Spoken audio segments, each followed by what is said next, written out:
Hi Charlie, welcome to the 103rd day of my video polling experiment where I break down and analyze the LinkedIn poll I posted last week and that closed this morning. Now I might have mentioned before, but now that my graduation from college is coming up, I've decided to spend the month between my graduation and the start of my full-time job working on a research report about alcohol marketing strategies and Gen Z's relationship with alcohol. So I've been trying to ask some poll questions about alcohol consumption, people's opinions about it, what people think Gen Z is doing with alcohol. And one of those questions I asked last week, and that question was, does Gen Z drink less alcohol than older generations? There were three answer choices: yes, no, and I'm not sure. Now, in the past, a lot of my polls mentioning alcohol have done really well, some of them getting 100 or more votes, which I consider to be a gold standard poll, considering my average of 80 to 85 votes per poll, but there have been a few alcohol-related polls that have done not so well.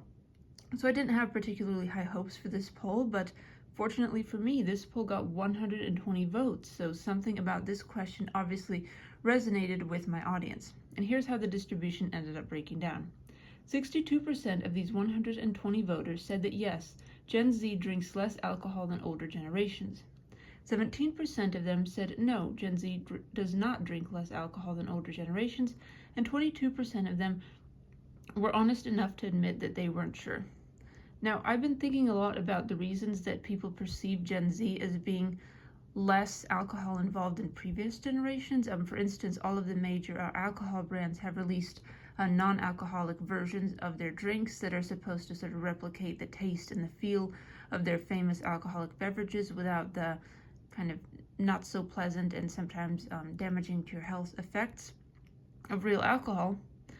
But I do admit that my perspective might be a little bit biased because the university that I attend is located in a major city, so it's a commuter school, and it doesn't necessarily have like a really strong campus drinking culture. I admit that I've never once felt peer pressured into, going to a really wild party and getting sloshed. Whereas if I was at, say, IU Bloomington or Purdue Lafayette, I might have felt a bit more of that peer pressure just because it is a larger part of the culture. So anyway, on to some statistics about alcohol consumption and how it has changed over time. In 2001 to 2003, 72% of adults under the age of 35 drank alcohol. In 2021 to 2023, 62% of adults under 35 drank alcohol. That's a 10% decline in young adult alcohol consumption in just 2 decades. In 1984, the legal alcohol purchasing age was increased from 18 to 21. On average, Generation Z, legal age drinkers of course, drinks 20% less alcohol than millennials. 28% of college students abstained from alcohol in 2018 versus 20% in 2002. Now obviously, teetotalers in college are still a relative minority compared to the population of students that do drink alcohol, but it is becoming less of a strange thing to basically reject alcohol, and you'll probably have at least a few people in the room who are on the same side of that issue as you, so it's a little bit less of the whole social ostracization fear. Now, I'd like to compare the proportion of Gen Z versus millennials who consume particular types of alcohol. For instance, while 19% of Gen Z consumes beer, 31% of millennials do. While 20% of Gen Z consumes wine, 30% of millennials do.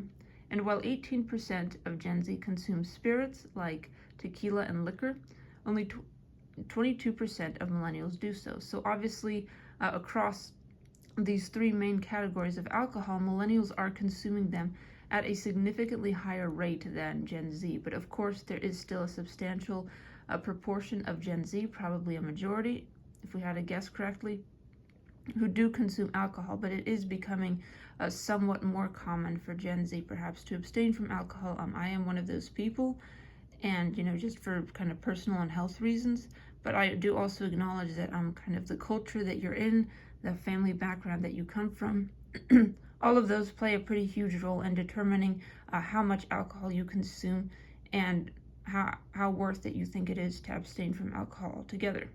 So anyway, Charlie, thank you for listening to my little spiel about Gen Z alcohol consumption. And before I go, I would like to share this poll as it appears on LinkedIn, just to show you that I'm not making this distribution up. So here is the poll as it appears on LinkedIn. As you can see, it got 120 votes, making it a gold standard poll with over 100 votes.